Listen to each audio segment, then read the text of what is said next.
Assalamualaikum. Sebelum kita mulai, mohon keikhlasannya untuk like dan subscribe. Semoga sahabat semua selalu diberi kesehatan, serta kelancaran dalam setiap urusan.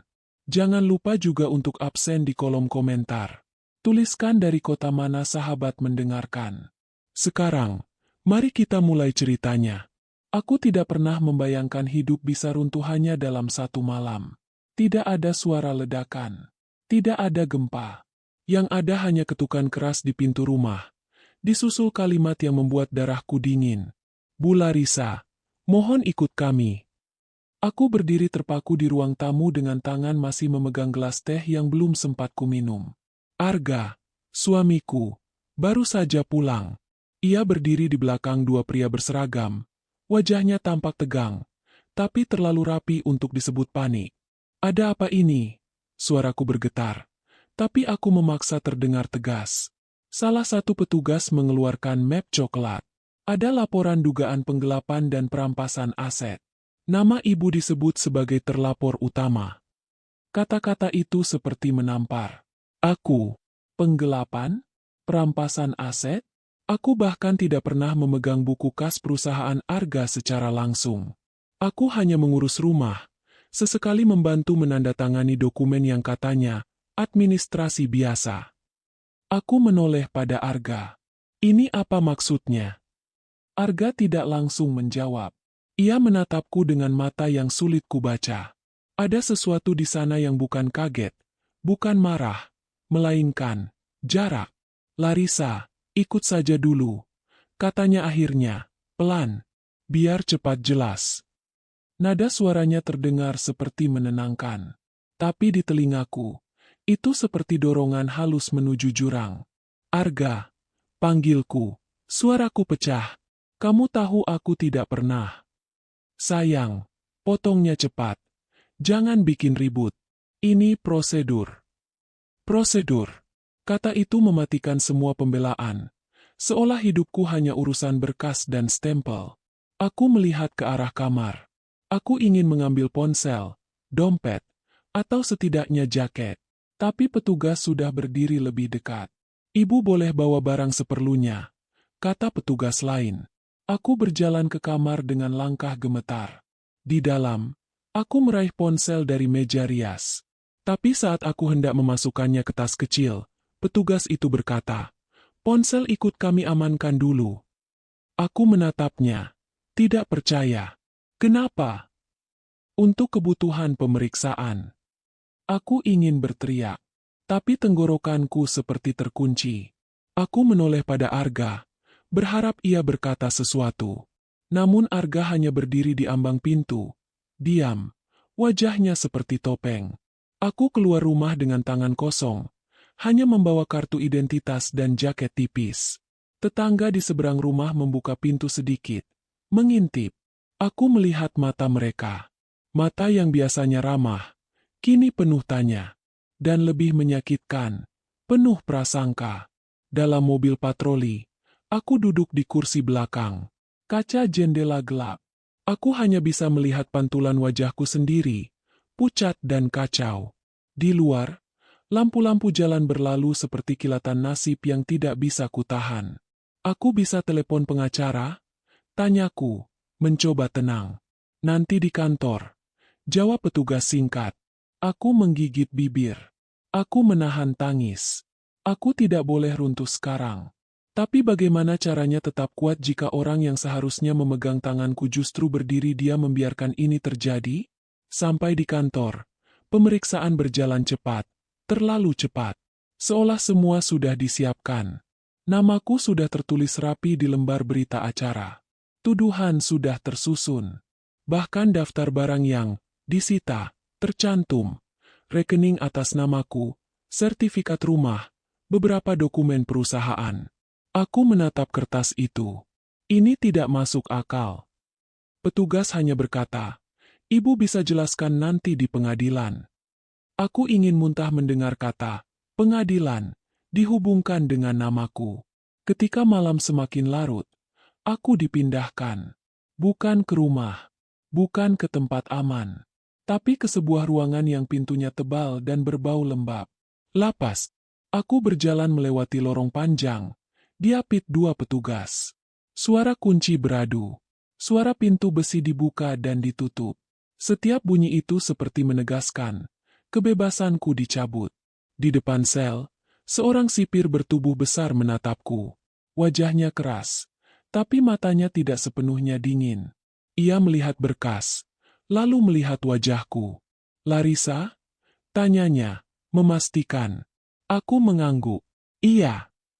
Sipir itu menghela napas pelan, lalu membuka pintu sel. "Masuk." Aku melangkah masuk. Sel itu sempit. Lampunya redup. Ada dua perempuan lain di dalam, menatapku dari sudut. Aku tidak tahu harus duduk di mana. Aku hanya berdiri, memeluk jaketku, mencoba menahan gemetar. Pintu ditutup. Bunyi kunci diputar. Kepalaku berdenging. Aku merasa semua ini mimpi buruk. Aku menoleh ke jeruji, menahan napas. Di balik jeruji, sipir yang tadi menatapku tidak langsung pergi. Ia berdiri sebentar, menunggu suasana tenang. Lalu ia mendekat. Suaranya diturunkan. "Bu," bisiknya. "Ini bukan salah paham." Aku menatapnya. Jantungku memukul keras. "Apa?" Sipir itu melirik kanan-kiri, memastikan tidak ada orang lain. Ini rencana yang disusun rapi. Aku merasa kaki tidak berpijak. Rencana siapa? Sipir itu tidak menyebut nama, tapi matanya bergerak ke arah ujung lorong, seolah memberi petunjuk. "Banyak orang masuk sini karena bodoh. Ibu masuk sini karena dijual." Aku menelan ludah. "Dijual? Oleh siapa?" Sipir itu menatapku beberapa detik. Wajahnya tetap keras, tapi ada rasa kasihan yang ia sembunyikan. "Orang rumah," katanya singkat. "Biasanya begitu." Aku ingin menyangkal. Aku ingin berkata suamiku tidak mungkin. Tapi semua adegan malam ini berputar di kepalaku. Arga yang terlalu tenang. Arga yang berkata, "Ikut saja dulu." Arga yang tidak sekalipun membela. Arga yang membiarkan ponselku disita. Arga yang memotong kalimatku sebelum aku sempat menjelaskan. Sipir itu mundur selangkah. "Bu, saya cuma bisa bilang satu hal. Simpan tenaga. Jangan meledak. Mereka ingin ibu terlihat kacau." Aku menggenggam jeruji. "Kenapa Bapak bilang begitu?" Sipir itu menarik napas panjang, lalu berbisik lebih pelan. "Karena kalau ibu terlihat tidak stabil, semua orang akan percaya ibu bersalah. Dan kalau ibu bersalah, semua aset ibu bisa pindah dengan rapi." Dunia di kepalaku seperti runtuh ulang. Jadi ini bukan hanya tentang tuduhan. Ini tentang harta, tentang dokumen, tentang pemindahan yang legal. Aku ingin bertanya lebih banyak, tapi sipir itu sudah berbalik. Langkahnya menjauh, menghilang di lorong. Aku berdiri kaku beberapa detik. Lalu salah satu perempuan di dalam sel berdeham, menatapku dengan rasa ingin tahu. "Kamu kasus apa?" tanyanya. Aku tidak menjawab. Aku duduk perlahan di sudut paling dekat dinding, memeluk lutut, menahan napas agar tangis tidak meledak. Di kepalaku, hanya ada satu pertanyaan yang berulang seperti jarum. "Arga, kenapa?" Tidak lama kemudian, seorang petugas datang membawa kantong kecil berisi barangku. Jaketku yang tadi, kartu identitas, dan selembar kertas yang dilipat rapi. "Ada titipan," katanya singkat. Lalu pergi. Tanganku gemetar saat membuka kertas itu. Tulisan tangan Arga. Rapi. Dingin. "Larissa, jangan melawan kalau kamu ingin selamat. Tanda tangani yang diminta. Dan semuanya akan cepat selesai." Aku membaca kalimat itu berulang. Berharap ada kata, "maaf," di sana. Tidak ada. Yang ada hanya perintah. Seperti aku bukan istrinya, melainkan masalah yang harus ditutup. Aku menutup kertas itu pelan. Napasku sesak. Tapi di balik sesak itu, ada sesuatu yang bangkit. Tipis, namun tajam. Jika ini rencana yang disusun rapi, berarti ada celah. Tidak ada rencana yang sempurna. Selalu ada orang yang serakah. Ada orang yang lupa menutup pintu. Ada orang yang meninggalkan jejak. Aku mengusap air mata yang hampir jatuh, lalu menatap jeruji. Malam ini namaku dihancurkan. Tapi aku bersumpah, suatu hari nanti, aku akan memulihkannya. Dengan cara yang tidak akan mereka duga. Dengan tenang. Dengan bukti. Dan dengan kesabaran yang membuat mereka menyesal sampai tulang. Malam pertama di sel terasa lebih panjang daripada hidupku sendiri. Aku duduk bersandar pada dinding dingin, memeluk lutut, menatap lantai yang kusam. Suara napas orang lain, suara langkah sipir, suara kunci, semuanya menyatu seperti lagu buruk yang diputar berulang. Dua perempuan di sel itu tidak banyak bicara. Yang satu bertubuh kecil dengan mata tajam, namanya Nisa. Yang satunya lagi lebih tua, wajahnya lelah, hanya menatap kosong ke arah jeruji seolah pikirannya jauh. Mereka menilaiku dari cara aku masuk, dari jaket yang masih rapi, dari cara tanganku gemetar saat memegang kertas titipan Arga. "Kamu orang baru," kata Nisa akhirnya. Suaranya datar. Aku mengangguk. "Kasus?" tanyanya. Aku menelan ludah. Mengucapkan tuduhan itu keras-keras terasa seperti mengakui. Tapi diam juga tidak mengubah kenyataan. "Penggelapan. Perampasan aset," jawabku pelan. Nisa mendengus. "Wah, kelas atas." Aku menatapnya. Tidak mengerti. "Biasanya yang masuk sini karena miskin atau bodoh," lanjut Nisa. "Kalau kamu, biasanya karena ada orang yang butuh kamu jatuh." Kalimatnya membuat tengkukku dingin. Nisa bicara seperti ia sudah melihat pola yang sama berulang. Aku tidak menjawab. Aku hanya meremas kertas titipan Arga sampai kusut. Pagi datang tanpa cahaya hangat. Sarapan dibagikan dalam wadah plastik. Aku memaksa makan sedikit, bukan karena lapar, tapi karena sipir kemarin berkata, "Simpan tenaga. Aku harus kuat." Bahkan saat tubuh ingin menyerah. Sekitar pukul 10, namaku dipanggil. Aku dibawa keluar sel menuju ruang pemeriksaan. Lorong itu panjang, temboknya kusam, dan setiap pintu besi yang kulewati membuatku merasa semakin jauh dari hidup lamaku. Di ruang pemeriksaan, seorang penyidik duduk dengan map tebal. Ia membuka halaman, menatapku seperti melihat angka. "Bu Larissa," katanya, "kami perlu klarifikasi beberapa transaksi." Aku menegakkan punggung. Saya tidak melakukan apapun. Penyidik itu menggeser kertas. "Ini rekening atas nama ibu. Ini transfer keluar dalam jumlah besar." Aku menatap angka itu. Jumlahnya membuat kepala berdenyut. Saya tidak pernah transfer sebesar itu. "Tapi ini ada otorisasi dan tanda tangan," kata penyidik. Nada suaranya datar. Aku memejamkan mata, menahan gemetar. "Tanda tangan saya bisa dipalsukan." Penyidik itu mengangkat alis. "Ibu menuduh siapa?" Aku menatapnya. "Saya belum menuduh siapapun. Tapi saya yakin ada yang menyusun ini." Penyidik menutup map pelan, lalu berkata, "Ibu tidak kooperatif akan mempersulit ibu sendiri." Aku tertawa kecil, tapi pahit. Saya kooperatif bukan berarti saya harus mengaku bersalah. Wajah penyidik mengeras. "Baik, kami akan lanjut sesuai prosedur." Kalimat itu lagi. Prosedur. Kata yang dipakai orang-orang untuk menutupi tindakan kejam agar terdengar wajar. Aku dipulangkan ke sel dengan kepala berputar. Nisa menatapku begitu aku masuk. "Kamu ditanya apa?" tanyanya. "Transaksi," jawabku. Nisa mengangguk pelan. "Mereka selalu mulai dari uang. Kalau uangnya bisa diputar, cerita bisa dibuat." Aku duduk. Aku tidak tahu harus mulai dari mana. Nisa mendekat. Suaranya lebih rendah. "Mulai dari satu hal. Kamu jangan percaya siapapun yang bilang ini bisa selesai cepat. Kalau mereka bilang cepat, berarti mereka ingin kamu menyerah." Aku menatapnya. "Kamu tahu banyak." Nisa tersenyum tipis. "Aku tahu karena aku pernah jadi orang yang disuruh mengaku." Aku terdiam. Siang itu, aku dipanggil lagi. Kali ini untuk kunjungan. Aku berharap melihat ibuku. Atau teman. Atau siapapun yang membawakan kabar baik. Namun saat pintu ruang kunjungan dibuka, yang berdiri di sana adalah Arga. Suamiku. Ia memakai kemeja putih, rambutnya rapi, wajahnya tenang. Bahkan terlalu tenang untuk seorang suami yang istrinya di penjara. Di tangannya ada map dan plastik berisi buah. Ia tersenyum kecil seolah ini pertemuan biasa.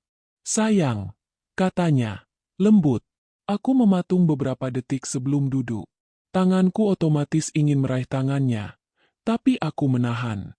Aku menatap wajahnya, mencari sisa Arga yang dulu. Yang kulihat adalah laki-laki asing yang mengenakan wajah suamiku. Kamu tega, kataku pelan. Arga menghela napas, memasang ekspresi sedih. Larissa, aku juga capek, tapi kita harus realistis. Realistis? Suaraku naik sedikit. Kamu yang lapor aku. Arga menatap sekeliling, lalu menunduk, seolah malu. Aku tidak punya pilihan. Aku tertawa pendek. Kamu selalu punya pilihan. Kamu memilih yang paling menguntungkan kamu. Arga merapatkan mapnya, lalu mendorongnya ke arahku. Ini berkas yang perlu kamu tanda tangan. Kalau kamu tanda tangan, kita bisa ajukan penangguhan. Kamu bisa keluar lebih cepat. Aku menatap map itu seperti melihat ular. Kamu pikir aku bodoh? Arga menahan napas, lalu tersenyum tipis. Aku pikir kamu lelah. Dan orang lelah biasanya ingin selesai. Aku menelan ludah. Berkas apa itu? Administrasi aset. Jawabnya cepat. Supaya tidak disita semua. Kalau kamu tidak tanda tangan, semuanya akan habis. Aku menatapnya tajam. Kamu bilang aku harus tanda tangan supaya aset tidak habis. Tapi sipir bilang, kalau aku terlihat tidak stabil, asetku bisa pindah dengan rapi. Kamu sedang memaksaku melakukan itu. Wajah Arga berubah sepersekian detik. Lalu ia tertawa kecil, seolah aku sedang berhayal. Sipir mana yang bilang begitu? Kamu jangan percaya omongan orang. Mereka suka bikin kamu panik. Aku menahan diri agar tidak terpancing. Ini gaslighting. Membuatku meragukan apa yang kudengar, apa yang kulihat, apa yang kurasakan. Kamu datang membawa buah, membawa map, tapi tidak membawa satu kata pun. Maaf, kataku pelan. Arga menatapku, lalu menghela napas. Larissa, kalau kamu sayang aku, jangan bikin ini makin rumit. Kalimat itu dulu terasa romantis. Sekarang terasa seperti borgol. Aku menatapnya dengan tenang. Kalau kamu sayang aku, kamu tidak akan menjual aku. Arga menegang. Jangan ngomong keras-keras. Aku tersenyum tipis. Kenapa? Takut orang dengar. Arga mengusap wajahnya, lalu menurunkan suara. Dengar. Kamu tidak paham. Ada yang lebih besar dari kita. Kalau kamu melawan, kamu akan makin hancur. Aku melindungi kamu dengan cara ini. Aku menahan napas. Cara ini adalah memenjarakan aku. Arga menatapku lama. Ini hanya sementara. Aku menggeleng. Sementara bagi kamu, selamanya bagi namaku. Arga mencondongkan badan. Suaranya berubah dingin. Tanda tangan. Jangan keras kepala. Aku merasakan perutku mual. Ini wajah suami yang baru. Wajah yang tidak lagi berusaha menipu dengan manis. Ia mulai menunjukkan inti. Kontrol. Aku mendorong map itu kembali. Tidak. Arga menatapku tajam. Larissa. Aku menatapnya balik. Aku tidak akan tanda tangan tanpa pengacara. Arga tertawa kecil, tapi matanya gelap. Pengacara tidak akan menolong kamu. Mereka cuma menghabiskan uang. Aku menahan napas. Uang yang kamu ingin ambil. Arga diam beberapa detik. Lalu ia berdiri, mengambil mapnya. Senyumnya kembali, palsu dan rapi. Baik, katanya. Kalau kamu pilih jalan susah, jangan salahkan aku. Ia berjalan pergi tanpa menoleh lagi. Aku duduk terpaku. Dadaku sesak. Namun di balik sesak itu, ada sesuatu yang makin jelas. Arga tidak datang untuk menolongku. Ia datang untuk memastikan aku menandatangani dokumen yang ia butuhkan. Dan karena aku menolak, ia akan mengganti strategi. Sore hari, aku kembali ke sel. Nisa menatap wajahku yang pucat. "Kamu ketemu siapa?" tanyanya. "Suamiku," jawabku lirih. Nisa mendengus. "Nah, itu sumber masalahnya." Aku menatap lantai. Dia memaksaku tanda tangan. Nisa duduk di sampingku. Suaranya lebih pelan dari biasanya. "Dengar, Larissa. Kalau dia datang bawa dokumen, berarti dia sedang buru-buru. Orang yang buru-buru selalu meninggalkan jejak." Aku menatap Nisa. "Jejak apa?" Nisa mengangkat bahu. "Jadwal, nama notaris, nama saksi, nomor telepon. Semua orang yang terlibat selalu punya pola. Kamu harus cari pola." Aku menarik napas panjang. "Tapi aku di sini. Aku tidak punya apa-apa." Nisa tersenyum tipis. "Kamu punya satu hal yang mereka tidak suka. Kamu masih berpikir." Malam itu, namaku dipanggil lagi. Aku dibawa keluar sel menuju ruang administrasi. Aku tegang, mengira ada pemeriksaan lagi. Namun saat pintu dibuka, aku melihat sipir senior yang kemarin berbisik padaku. Ia menatapku singkat, lalu meletakkan sesuatu di meja. Sebuah kertas kecil, seperti catatan. "Baca cepat," katanya tanpa menatap lama. Aku mengambilnya dengan tangan gemetar. Di kertas itu tertulis 3 hal: tanggal, jam, dan nama. Senin, pukul 14, Notaris L. Ruang 3, kunjungan keluarga. Periksa, surat kuasa. Aku mengangkat wajahku, ingin bertanya. Tapi sipir itu sudah berdiri, membuka pintu, seolah tidak pernah memberi apapun. Aku kembali ke sel dengan kertas kecil itu disembunyikan di balik pinggang celana. Jantungku berdebar. Notaris. Surat kuasa. Senin jam 2. Ini petunjuk. Ini celah. Aku duduk di sudut sel, menatap jeruji yang dingin. Untuk pertama kalinya sejak malam penangkapanku, aku merasakan sesuatu selain takut. Aku merasakan arah. Arga sedang berlari mengejar tanda tangan. Ia ingin menyelesaikan semuanya cepat. Dan semakin cepat ia berlari, semakin besar kemungkinan ia tersandung. Aku menutup mata, menggenggam kertas kecil itu. Dalam gelap, aku berjanji pada diriku sendiri, aku tidak akan menang dengan teriakan. Aku akan menang dengan bukti. Dan aku akan membuatnya menyesal bukan karena aku memakinya, tetapi karena ia akhirnya sadar, menjual istrinya tidak pernah membuatnya aman. Hari-hari di dalam sel mulai membentuk ritme yang aneh. Pagi datang tanpa matahari, siang berlalu tanpa penanda waktu yang jelas, dan malam turun membawa pikiran yang tak mau diam. Aku belajar menghitung waktu dari jadwal makan dan langkah sipir di lorong. Setiap bunyi kunci kini tidak lagi membuatku terkejut, hanya membuatku semakin waspada. Kertas kecil dari sipir senior itu masih kusimpan rapat. Senin, pukul 2 siang. Notaris L. Ruang kunjungan keluarga. Surat kuasa. 4 petunjuk sederhana, tapi bagiku, itu seperti peta harta karun. Aku tahu, Arga sedang menyiapkan sesuatu. Dan aku tahu, ia akan datang lagi. Aku bilang juga apa? Kata Nisa suatu pagi saat namaku dipanggil ke ruang administrasi. Dia tidak akan diam. Aku menoleh padanya. Kalau dia datang lagi, aku harus bagaimana? Nisa menyilangkan tangan. Kamu dengarkan. Jangan potong. Orang yang merasa berkuasa selalu bicara terlalu banyak.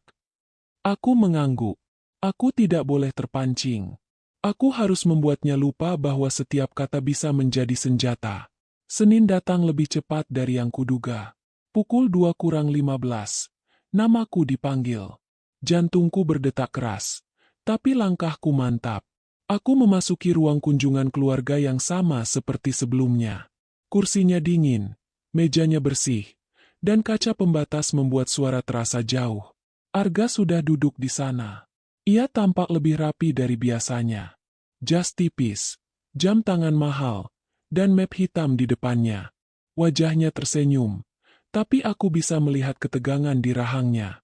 Ia sedang buru-buru. Kamu kelihatan lebih baik. Katanya seolah kami sedang bertemu di kafe. Aku duduk perlahan. Aku tidak punya pilihan selain bertahan. Arga tertawa kecil.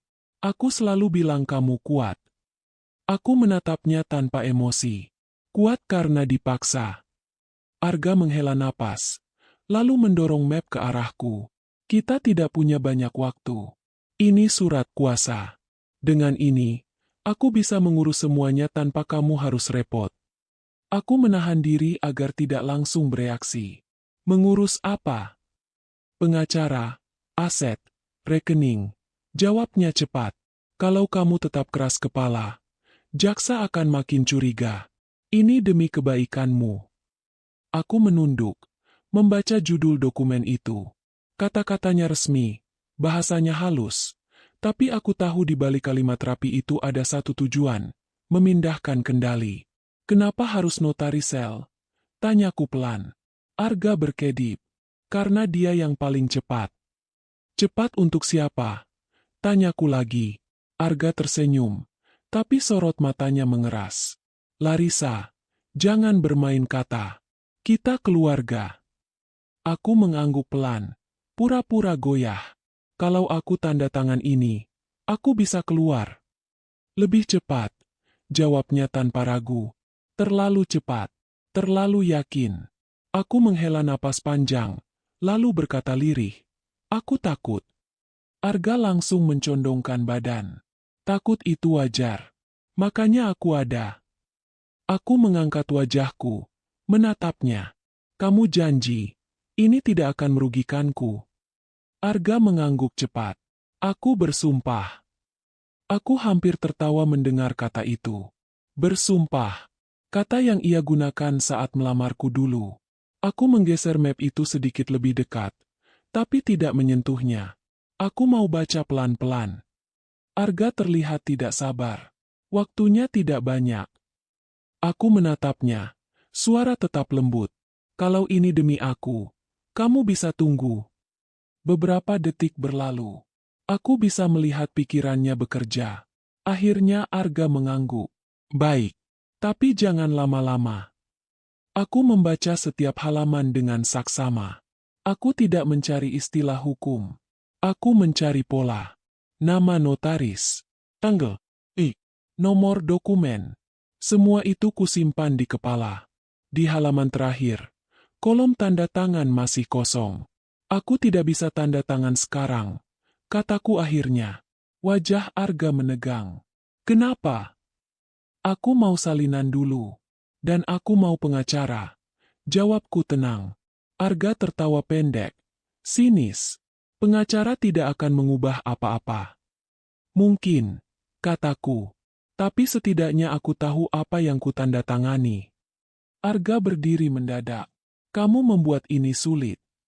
Aku menatapnya tanpa gentar. Kamu yang membuat ini terjadi. Kami saling menatap beberapa detik. Akhirnya Arga meraih mapnya, memasukkannya ke tas, lalu menunduk sedikit mendekat ke kaca. Larissa, katanya rendah, kalau kamu terus begini, aku tidak bisa menahan semuanya. Aku membalas dengan suara yang sama rendahnya. Kamu sudah tidak menahan apapun sejak awal. Arga pergi tanpa pamit. Aku kembali ke sel dengan pikiran penuh. Notarisel. Surat kuasa. Semua itu adalah pintu. Dan setiap pintu punya kunci. Sore itu, aku akhirnya mendapat kesempatan menelepon bantuan hukum. Bu Mirna menjawab dengan suara profesional. Datar. Seperti orang yang sudah terlalu sering mendengar kisah sedih. Saya Bu Mirna. Katanya. Silakan jelaskan singkat. Aku tidak bercerita panjang. Aku menyebutkan satu persatu hal yang tidak bisa diabaikan. Surat kuasa yang dipaksa, notaris yang sama, jadwal yang terburu-buru, dan fakta bahwa pelapor utama adalah suamiku sendiri. Di ujung telepon, Bu Mirna terdiam lebih lama dari sebelumnya. Ibu Larissa, katanya akhirnya, ini bukan kasus sederhana. Aku tahu, jawabku. Kami butuh bukti awal, lanjutnya. Tanpa itu, sulit. Aku menelan ludah. Aku sedang mengumpulkan. Bu Mirna menghela napas. Baik. Saya akan datang sebagai pengacara pendamping di kunjungan berikutnya. Jangan tanda tangan apapun sebelum itu. Telepon ditutup. Aku menggenggam gagang telepon lama-lama. Merasa untuk pertama kalinya ada seseorang di luar sana yang melihat celah yang sama denganku. Malamnya, Nisa duduk di sampingku, lebih dekat dari biasanya. Dia datang bawa apa? Surat kuasa, jawabku. Nisa mendecak. Klasik. Aku menatapnya. Aku butuh bukti yang lebih kuat. Nisa menatap langit-langit sel, lalu berkata pelan. Orang seperti suamimu selalu meninggalkan jejak. Biasanya bukan di kertas utama, tapi di pinggirannya. Seperti apa? Tanyaku. Salinan, jawab Nisa. Pesan. Orang-orang kecil yang dipakai. Aku teringat sipir senior itu. Aku teringat cara ia menyebut. Surat kuasa. Notaris. Semua sudah ia bocorkan secukupnya. Keesokan harinya, aku dipanggil lagi ke ruang administrasi. Sipir senior itu berdiri di sana, pura-pura memeriksa berkas. Ibu, katanya datar, ada surat masuk. Ia menyerahkan amplop putih, tanpa nama pengirim. Di dalamnya hanya ada satu lembar fotokopi. Bukan dokumen lengkap. Hanya satu halaman. Halaman pengesahan notaris. Nama notaris L tanggal. Dan yang membuat jantungku berhenti sepersekian detik. Tanda tangan saksi. Nama itu ku kenal. Orang lama di kantor Arga. Orang yang dulu sering datang ke rumah dengan alasan rapat. Jadi benar. Ini bukan satu orang. Ini jaringan kecil yang saling menutup. Aku mengembalikan amplop itu ke sakuku. Menatap sipir itu sekilas. Ia tidak menatapku. Tapi sebelum pergi ia berkata pelan. Nyaris tidak terdengar. Bukti kecil sering lebih kuat dari bukti besar, Bu. Aku kembali ke sel dengan langkah lebih ringan. Bukan karena bebas. Tapi karena aku tahu satu hal penting.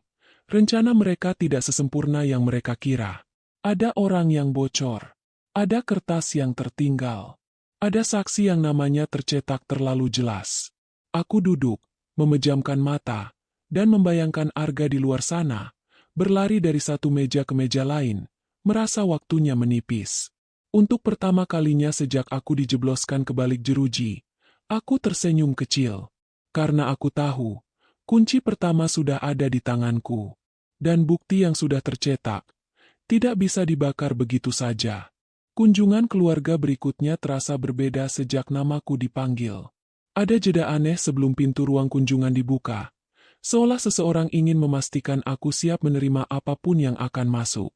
Aku melangkah dengan napas tertahan, mengingat pesan Nisa. Dengarkan, jangan memotong, dan jangan emosi. Di dalam ruangan, bukan Arga yang menunggu. Ibunya. Mertuaku duduk tegak dengan kerudung rapi dan tas mahal di pangkuannya. Wajahnya terlihat tenang, bahkan terlalu tenang untuk seseorang yang menantu perempuannya berada di balik jeruji. Saat melihatku, ia berdiri setengah, lalu duduk kembali, ekspresi prihatin dipasang dengan rapi. Larissa, katanya lembut, kamu kurus. Aku duduk di seberang meja kaca, menatapnya tanpa senyum. Ibu datang untuk apa? Ia menghela napas panjang, seperti orang yang memikul beban besar. Ibu datang sebagai orang tua. Ibu tidak ingin urusan ini makin panjang. Aku mengangguk pelan. Urusan ini panjang karena dibikin panjang. Mertuaku tersenyum tipis. Senyum yang sering ia pakai saat ingin menutup percakapan. Nak, dalam keluarga, tidak semua hal harus dibawa keluar. Kadang kita perlu mengalah demi kebaikan bersama. Kalimat itu langsung ku kenal. Itu bukan nasihat. Itu tekanan. Mengalah yang bagaimana, Bu? Tanyaku tenang. Ia membuka tasnya dan mengeluarkan map berwarna biru. Sama seperti map yang dibawa Arga, hanya beda warna. Ia mendorongnya ke arahku. Ini hanya pengakuan administratif, katanya cepat. Tidak ada pidana. Kamu tanda tangan. Selesai. Kamu bisa pulang. Nama keluarga juga tidak rusak. Aku menatap map itu lama. Nama keluarga siapa? Mertuaku terdiam sepersekian detik. Kita semua. Aku tersenyum kecil. Bu, saya yang dipenjara. Tapi yang paling takut justru ibu. Wajahnya berubah. Senyum itu menegang. Larissa, jangan kurang ajar. Aku menahan diri. Saya hanya jujur.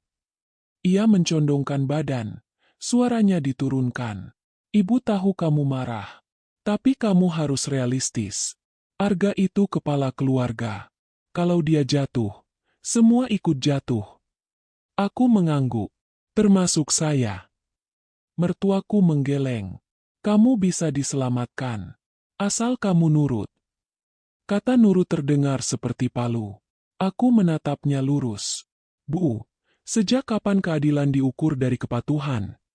Ia mendesah, lalu mencoba pendekatan lain. Ibu sudah bicara dengan penyidik. Mereka bilang, kalau kamu kooperatif, hukumannya bisa ringan. Bahkan bisa bebas bersyarat. Aku menghela napas. Kooperatif versi ibu berarti mengaku bersalah. Bukan mengaku. Sanggahnya cepat.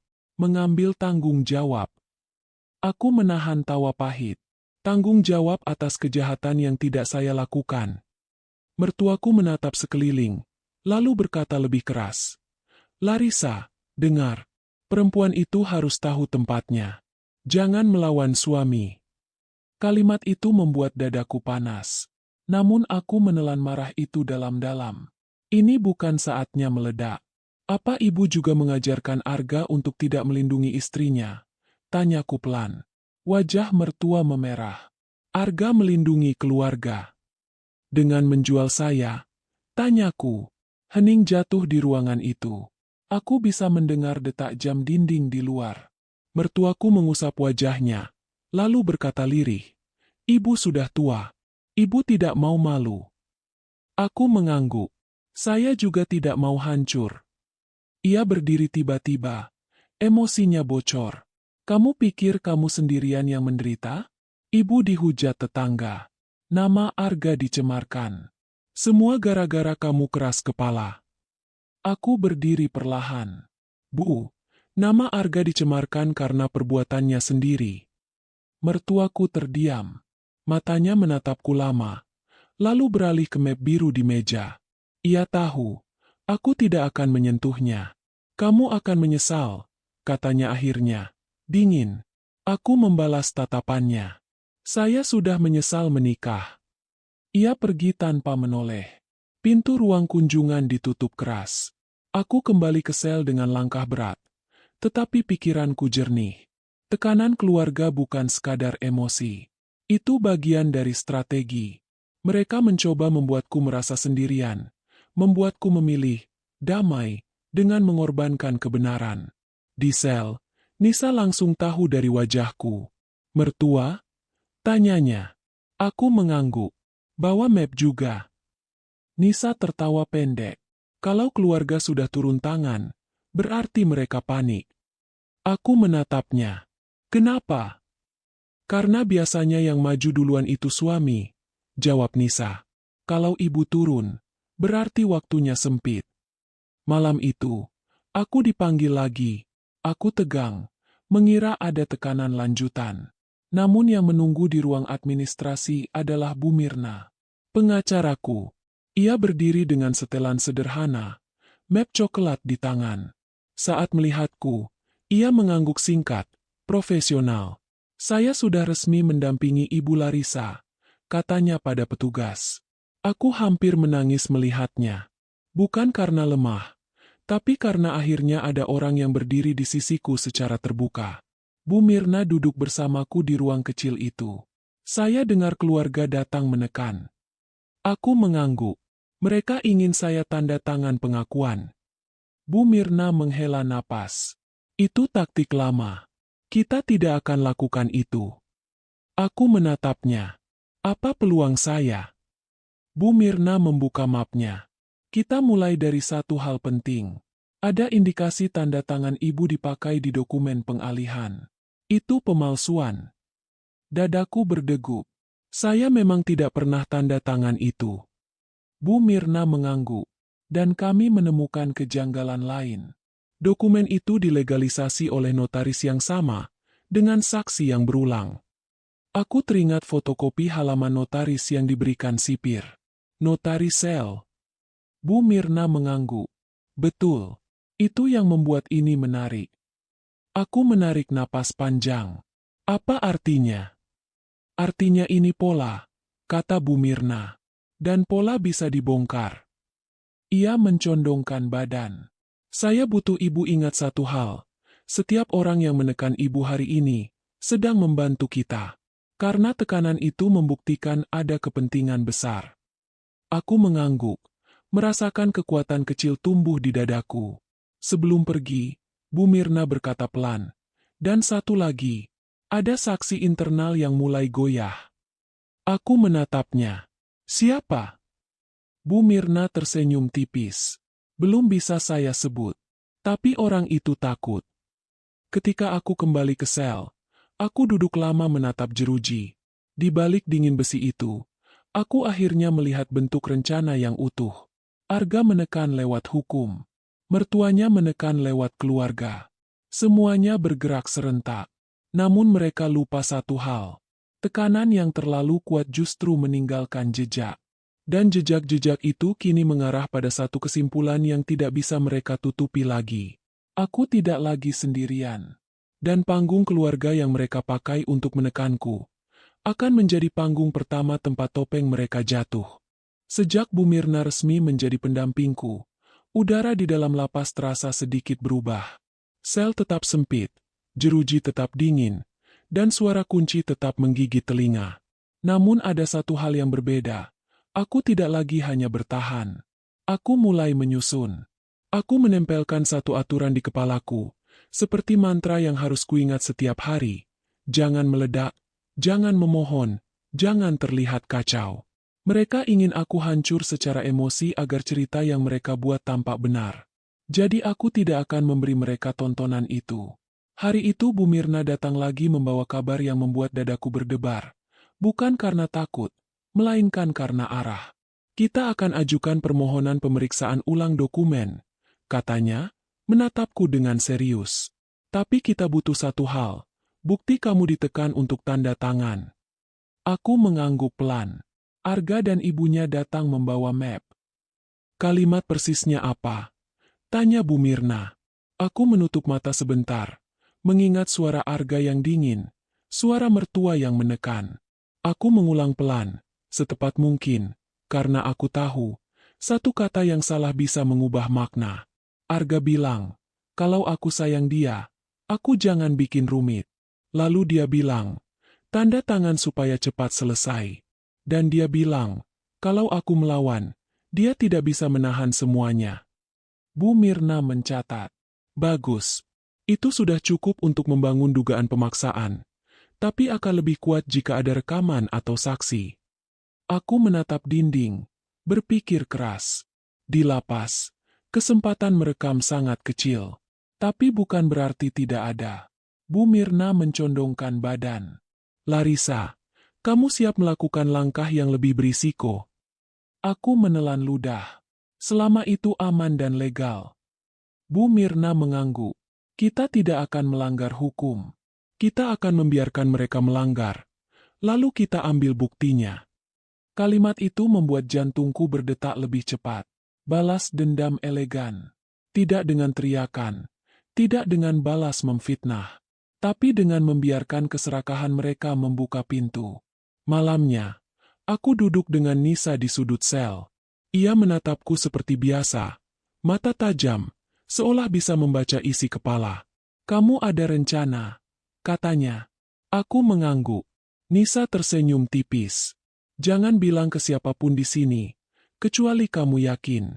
Penjara itu bukan cuma jeruji. Penjara itu lidah orang. Aku menunduk. Aku mengerti. Keesokan paginya, namaku dipanggil untuk kunjungan lagi. Aku tahu siapa yang akan datang. Intuisiku tajam sejak Arga memulai permainan ini.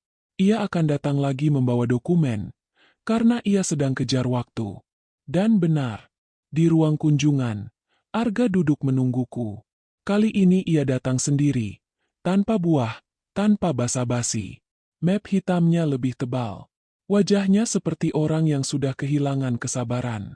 Kamu bikin semuanya ribet, katanya begitu aku duduk. Aku menatapnya, lalu berkata pelan, aku mau pengacara. Arga mendengus. Pengacara kamu itu cuma cari uang. Aku mengangguk, pura-pura lemah. Aku tidak ngerti hukum. Arga, aku takut salah. Arga menatapku beberapa detik. Aku tahu ia sedang menilai, apakah aku sudah cukup lelah untuk menyerah. Aku menunduk, membiarkan dia merasa menang. Larissa, katanya akhirnya, nadanya lebih lembut. Aku tidak mau kamu di sini lama-lama. Kamu cuma perlu tanda tangan. Selesai. Kamu pulang. Kita lanjut hidup. Aku mengangkat mata perlahan. Kalau aku tanda tangan, kamu janji aku pulang. Arga mengangguk cepat. Aku janji. Aku menarik napas. Boleh aku minta satu hal? Arga terlihat kesal tapi mengangguk. Apa lagi? Kalau ini benar demi aku, kamu tulis janji itu, kataku lembut. Tulis di kertas. Biar aku tenang. Arga menatapku lama. Lalu ia tertawa kecil. Sinis. Kamu curiga sama aku. Aku menggeleng cepat. Memainkan peran. Aku cuma takut. Aku tidak kuat. Arga menghela napas. Lalu mengambil pulpen. Ia merobek selembar kertas kecil dari mapnya dan menulis cepat. Ia menyodorkan padaku lewat celah. Aku membaca tulisannya. Satu kalimat yang bagi orang lain tampak biasa, tapi bagiku seperti emas. Larissa akan saya urus agar keluar lebih cepat setelah menandatangani surat kuasa. Tanda tangan, Arga Pranata. Jantungku berdetak keras, tapi wajahku tetap datar. Ini bukan bukti pidana, tapi ini bukti niat. Bukti bahwa ia menghubungkan kebebasan dengan tanda tangan. Itu tekanan. Aku menyelipkan kertas itu ke dalam lipatan baju tahanan, tempat yang tidak akan diperiksa sembarangan. Arga mendorong map ke arahku. Sekarang tanda tangan. Aku menatap map itu, pura-pura ragu. Aku takut kalau ini salah. Arga mencondongkan badan. Suaranya menurun tapi tajam. Larissa, jangan bikin aku marah. Kamu sudah bikin malu keluarga. Aku menelan ludah. Aku tidak mau kamu marah. Ya tanda tangan, kata Arga. Aku menghela napas panjang, lalu berkata, aku mau tanda tangan, tapi di depan Bu Mirna. Arga mematung. Apa? Aku menatapnya dengan mata berkaca-kaca, memainkan ketakutan yang ia suka. Aku takut. Kalau Bu Mirna ada, aku lebih tenang. Arga menepuk meja. Kamu ngelawan, ya? Aku cepat-cepat menggeleng. Tidak, aku cuma takut. Aku melihat jelas perubahan wajahnya. Ia tidak lagi jadi suami. Ia jadi operator yang sedang kehilangan kendali. Dengar, katanya, suaranya dingin. Kalau kamu tidak tanda tangan sekarang, aku tidak bisa menahan semuanya. Ada orang yang menunggu dokumen ini. Kalimat itu meluncur tanpa ia sadari. Ia terlalu emosi. Dan kalimat itu adalah celah. Aku menatapnya perlahan. Ada orang. Arga langsung diam. Ia sadar ia keceplosan. Ia tertawa kecil untuk menutupi. Maksudku, ada prosedur yang berjalan. Aku mengangguk, pura-pura percaya. Tapi di kepalaku, kata-kata itu sudah terkunci. Ada orang yang menunggu dokumen ini. Artinya, Arga bekerja untuk pihak lain. Bukan hanya demi dirinya. Ada tekanan di atasnya. Kunjungan itu berakhir dengan Arga pergi dengan wajah tegang. Ia meninggalkan mapnya di meja sebentar saat berdiri, lalu buru-buru mengambilnya lagi. Namun dalam 1 detik itu, aku sempat melihat ujung kertas di dalam map, sebuah kartu nama notaris, dan secari kertas dengan angka. Aku tidak bisa mengambilnya. Tapi aku sudah melihat cukup, nama kantor, dan sebagian nomor telepon. Saat kembali ke sel, aku menahan napas lega. Aku tidak dapat dokumen, tapi aku dapat sesuatu yang lebih berharga. Bukti niat, pengakuan terselip, dan petunjuk jaringan. Bu Mirna datang 2 hari kemudian. Aku menyerahkan kertas janji Arga dengan tangan gemetar. Bu Mirna membacanya, lalu mengangguk pelan. Bagus, ini akan kita simpan. Dia juga bilang ada orang yang menunggu dokumen itu. Kataku.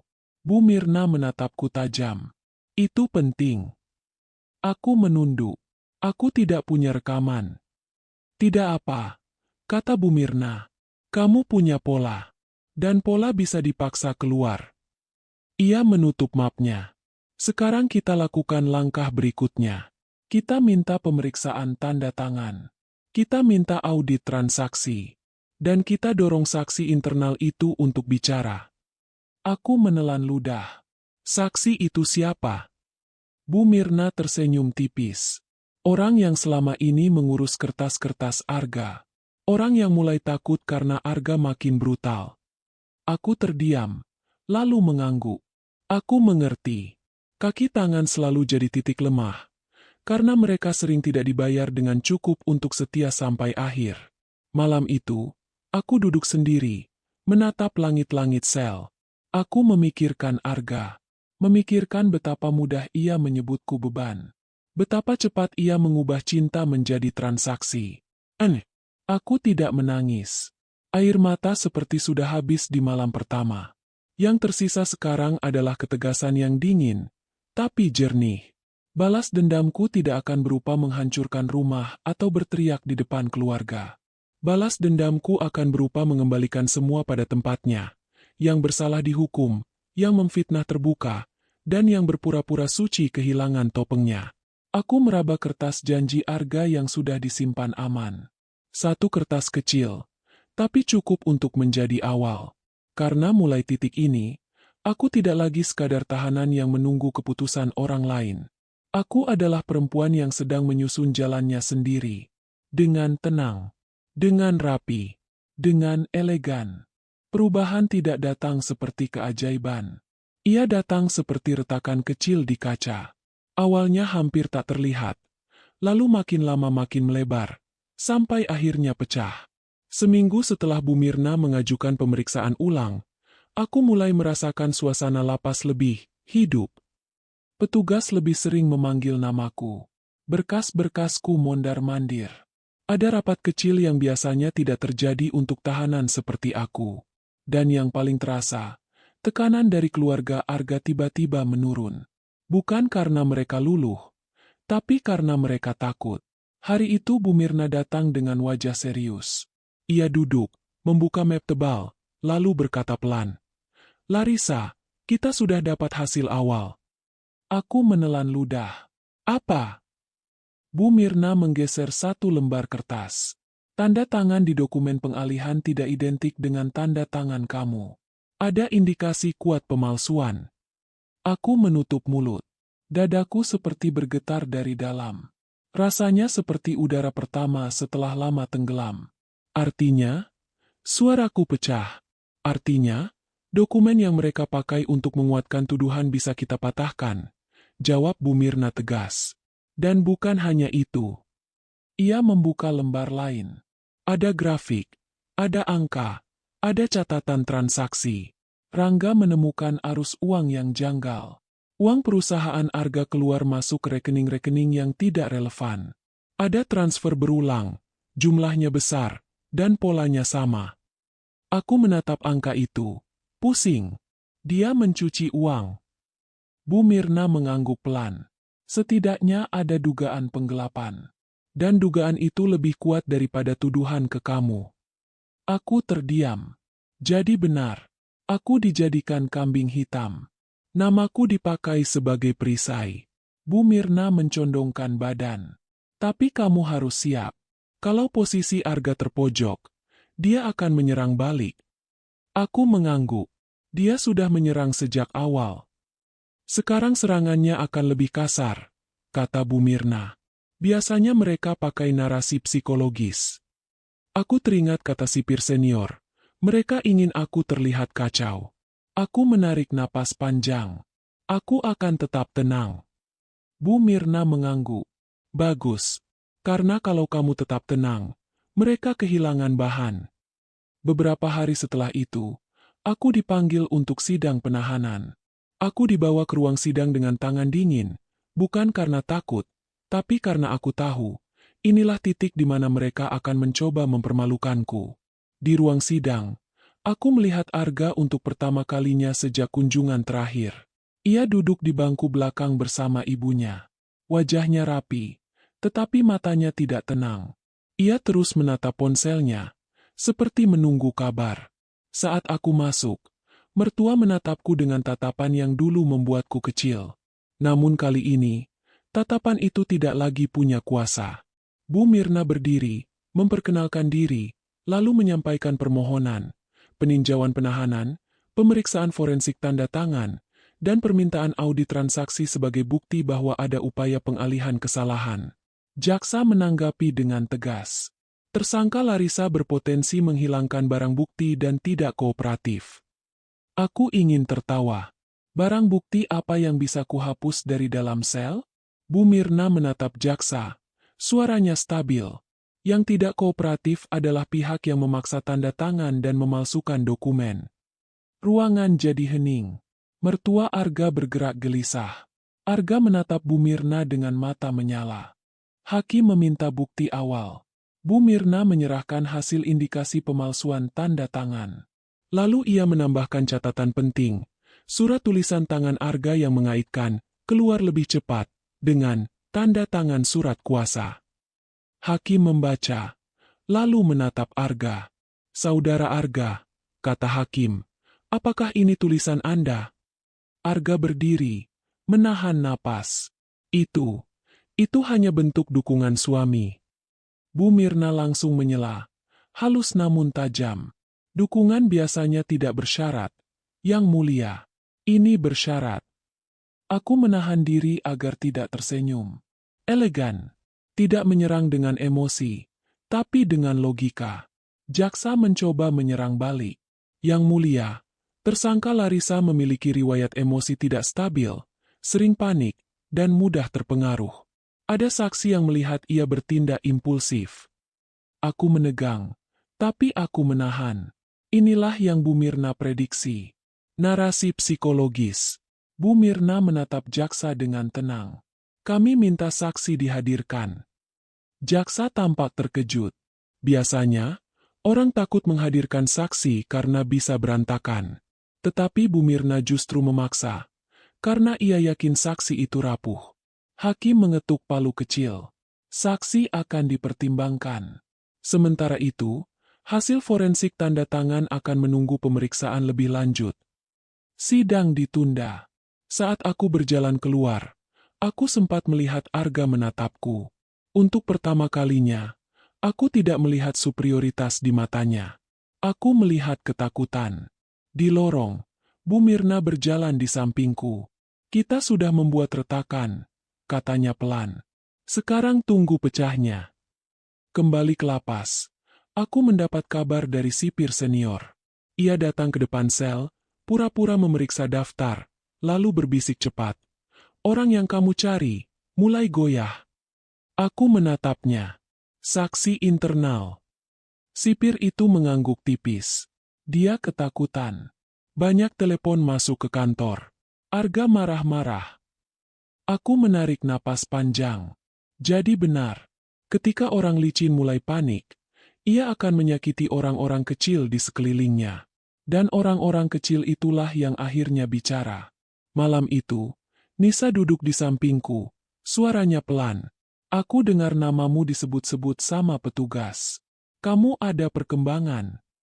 Aku mengangguk. Mereka mulai menemukan pemalsuan.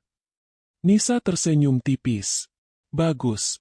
Kalau pemalsuan terbukti, cerita mereka runtuh. Aku memejamkan mata. Di dalam gelap, aku merasakan sesuatu yang hampir seperti harapan. Namun harapan itu tidak lembut. Harapan itu tajam, karena dibangun dari bukti. 2 hari kemudian, Bu Mirna datang lagi dengan wajah lebih serius dari sebelumnya. Ia duduk, lalu berkata, Larissa, bersiap. Kita akan masuk tahap yang lebih besar. Aku menelan ludah.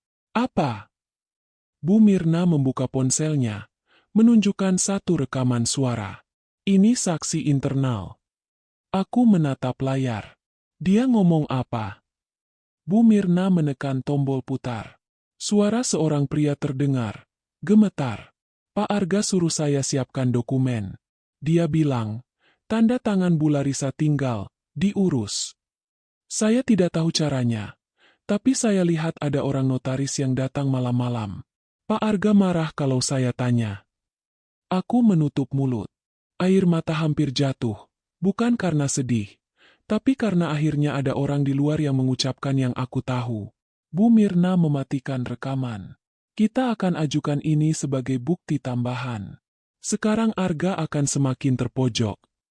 Aku menatap Bu Mirna. Dia akan menyerang. Bu Mirna mengangguk. Iya. Dan disitulah topengnya jatuh.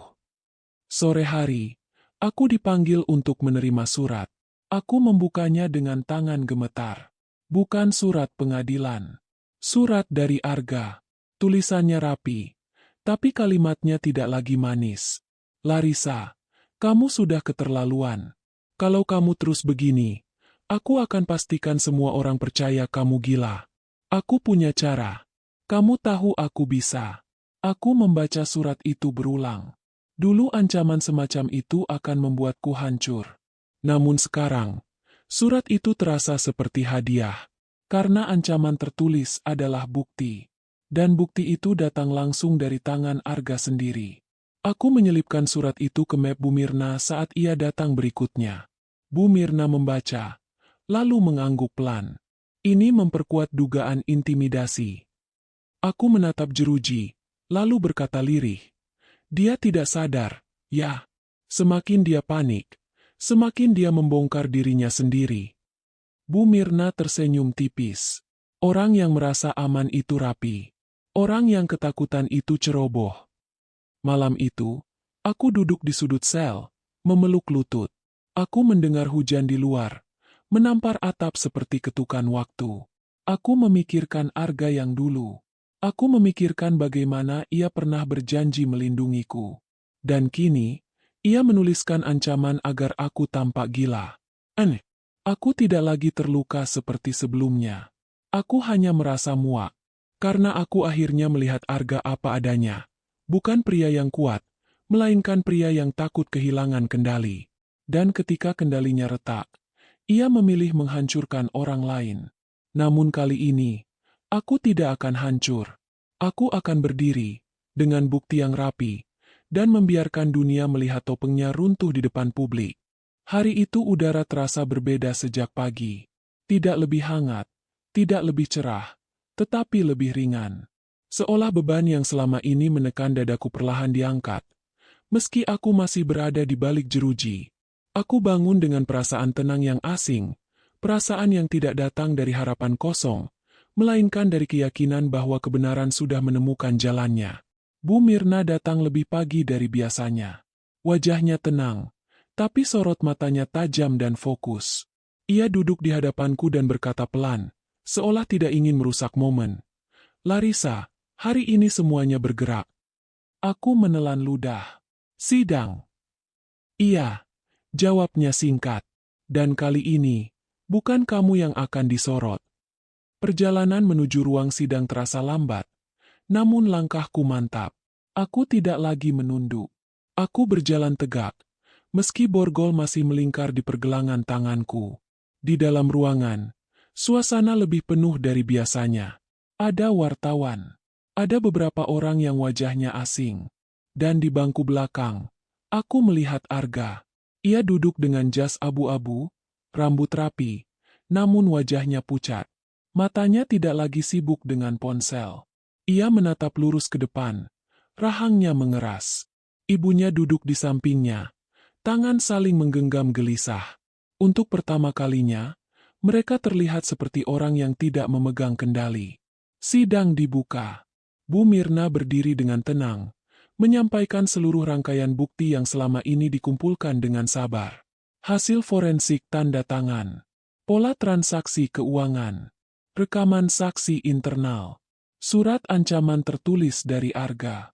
Dan yang paling membuat ruangan hening, keterangan saksi internal yang dihadirkan langsung. Pria itu berdiri dengan tubuh gemetar. Suaranya pecah, tetapi jelas. Saya disuruh menyiapkan dokumen. Pak Arga bilang, tanda tangan Bu Larissa bisa diurus.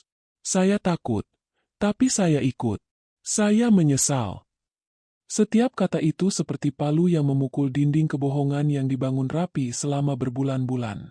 Jaksa mencoba memotong, mencoba mempertanyakan kredibilitas saksi, namun hakim mengangkat tangan, meminta tenang. Hakim menatap Arga. Saudara Arga, apakah Anda menyangkal keterangan saksi? Arga berdiri perlahan. Ia membuka mulut, lalu menutupnya kembali. Matanya bergerak cepat, mencari sesuatu yang bisa menyelamatkannya. Namun tidak ada. Semua pintu sudah tertutup. Itu tidak sepenuhnya benar, katanya akhirnya. Suaranya serak. Saya hanya ingin melindungi keluarga. Bu Mirna berdiri lagi. Melindungi dengan memalsukan dokumen. Yang mulia. Hening. Hakim mengetuk palu. Cukup. Sidang berjalan panjang. Tapi arah angin sudah jelas. Tuduhan terhadapku dinyatakan lemah dan cacat prosedur. Penahananku ditinjau ulang. Dan yang paling mengejutkan, hakim memerintahkan penyelidikan terpisah terhadap Arga atas dugaan pemalsuan dokumen, penggelapan, dan intimidasi. Saat palu diketuk untuk terakhir kalinya, aku menutup mata sebentar. Nafasku bergetar. Bukan karena menang, tapi karena akhirnya aku didengar. Di luar ruang sidang, borgol di tanganku dilepas. Perasaan logam dingin itu menghilang, digantikan udara bebas yang membuat dadaku sesak. Bu Mirna tersenyum kecil. Kamu bebas, Larissa. Aku mengangguk. Air mata jatuh tanpa suara. Arga dibawa ke arah berlawanan. Saat melewatiku, ia berhenti. Untuk pertama kalinya sejak semua ini dimulai, ia menatapku bukan sebagai objek, bukan sebagai beban, melainkan sebagai kenyataan yang tidak bisa ia ubah. Larissa, katanya pelan, nyaris berbisik. Aku tidak menyangka akan sejauh ini. Aku menatapnya tenang. Aku juga tidak menyangka akan dijual oleh orang yang berjanji melindungiku. Arga menelan ludah. Aku cuma takut kehilangan semuanya. Aku mengangguk. Dan karena itu, kamu kehilangan dirimu sendiri. Ibunya mendekat. Matanya basah. Larissa, ibu salah. Aku menatap perempuan yang dulu menekanku atas nama keluarga. Penyesalan tidak menghapus perbuatan, Bu. Tapi semoga cukup untuk membuat ibu berhenti menekan orang lain. Tidak ada teriakan. Tidak ada makian. Aku memilih pergi.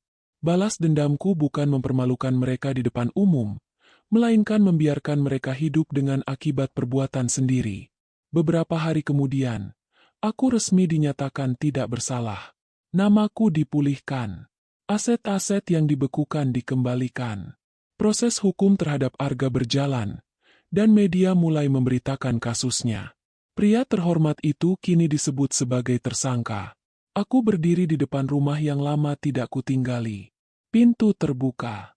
Udara sore masuk membawa aroma yang familiar. Namun rumah ini tidak lagi sama. Dan aku pun tidak. Di ruang tamu, aku duduk sendirian, menatap dinding yang dulu menyimpan foto pernikahan kami. Aku menurunkannya pelan. Bukan dengan marah, tapi dengan kejelasan. Beberapa kenangan memang tidak perlu disimpan. Malam itu, ponselku bergetar. Pesan masuk dari nomor yang kukenal. Larissa, aku menyesal. Kalau waktu bisa diulang. Aku membaca pesan itu tanpa emosi. Penyesalan yang datang setelah segalanya runtuh bukanlah permintaan maaf, melainkan kesadaran yang terlambat. Aku mengetik balasan singkat. Waktu tidak pernah bisa diulang. Tapi semoga kamu belajar dari akibat pilihanmu. Aku menutup ponsel, lalu berdiri di depan jendela. Kota bergerak seperti biasa. Orang-orang menjalani hidup mereka. Dan aku, untuk pertama kalinya setelah lama, merasa utuh. Aku tidak menang dengan teriakan. Aku tidak membalas dengan fitnah. Aku menang dengan kesabaran, bukti, dan keberanian untuk tidak menyerah pada ketidakadilan. Dan disitulah letak balas dendam paling elegan. Saat aku berdiri bebas, dengan nama bersih, sementara mereka yang menjualku harus hidup dengan penyesalan yang tak bisa mereka hapus.